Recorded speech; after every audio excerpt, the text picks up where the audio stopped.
नमस्कार. लोकसत्ता लाईव्ह चित्रपट समीक्षेमध्ये आपलं स्वागत. हाफ तिकीट खरं तर ना, लहान मुलांच्या भावविश्वावर आधारित आपण बरीच वर्षे चित्रपट पाहत आलेलो आहे. बूट पॉलिश पाहिला, मुन्ना पाहिला, सलाम मुंबई पाहिला, चिल्लर पार्टी पाहिला. एलिझाबेथ एकादशी थोडा वेगळा होता. चिल्लर पार्टीसुद्धा असा थोडासा वेगळा आहे. झोपडपट्टीमध्ये राहणाऱ्या दोन मुलांना पिझ्झा खायची इच्छा होते आणि त्या पिझ्झा खाण्यासाठीचा त्यांचा जो संघर्ष आहे आणि तो संघर्ष एक प्रकारे आपल्याला पिझ्झा विरुद्ध भाकरी हे नाट्य कसं समोर आणतो ह्याची गोष्ट आहे. आता ही दोन मुलं सख्खे भाऊ आहेत.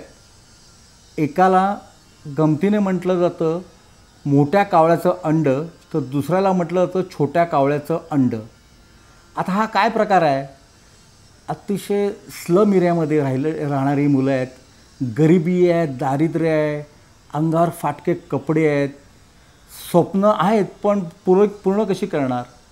आणि वेळोवेळी त्यांना ज्या ठेचा खाव्या लागतात आणि साध्या पिझ्झासाठी 300 रुपयाच्या पिझ्झासाठी कसं त्यांचं आयुष्य काही क्षण वेगळी वळणं घेतं आणि त्याचा प्रसारमाध्यमे कसा वापर करतात, राजकारणी कसा वापर करतात आणि पिझ्झा सेंटरचा मालक त्याच्यातून कसा मार्ग काढतो ह्याची गोष्ट आहे. त्यापैकी तो प्रसारमाध्यमाचा जो भाग आहे तो मला थोडासा अतिरंजित वाटतो.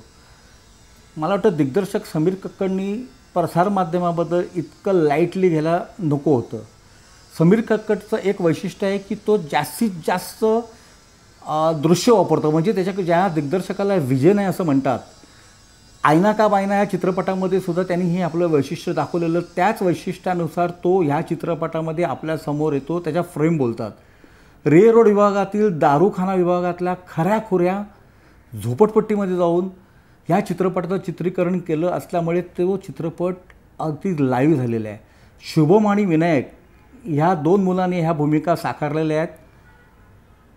त्यांची निवड अनेक मुलांतून झाली आहे, त्यामुळे त्यांच्या भूमिका अधिक चांगल्या वाटल्यात असं मी म्हणेन.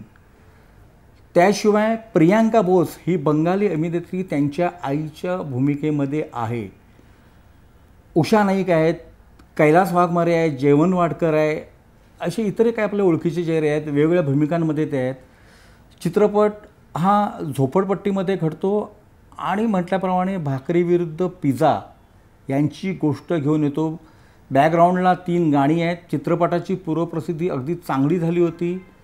तुम्हाला कल्पना नसेल, निर्माते नानूभाई यांनी असे वेफर्सच्या 10 लाख पॉकेट्स तयार केली आणि ती महाराष्ट्रभर वाटली. का? तर लहान मुलांच्या हातात जाईल आणि त्याच्यावरचं हाफ तिकीट वाचलं जाईल. चित्रपटाच्या प्रमोशनसाठी वेगवेगळे फंडे वापरले पाहिजे असं नानूभाईंचं जे मत आहे ते नानूभाईंनी आपल्या चित्रपटाच्या संदर्भामध्ये केलेलं आहे.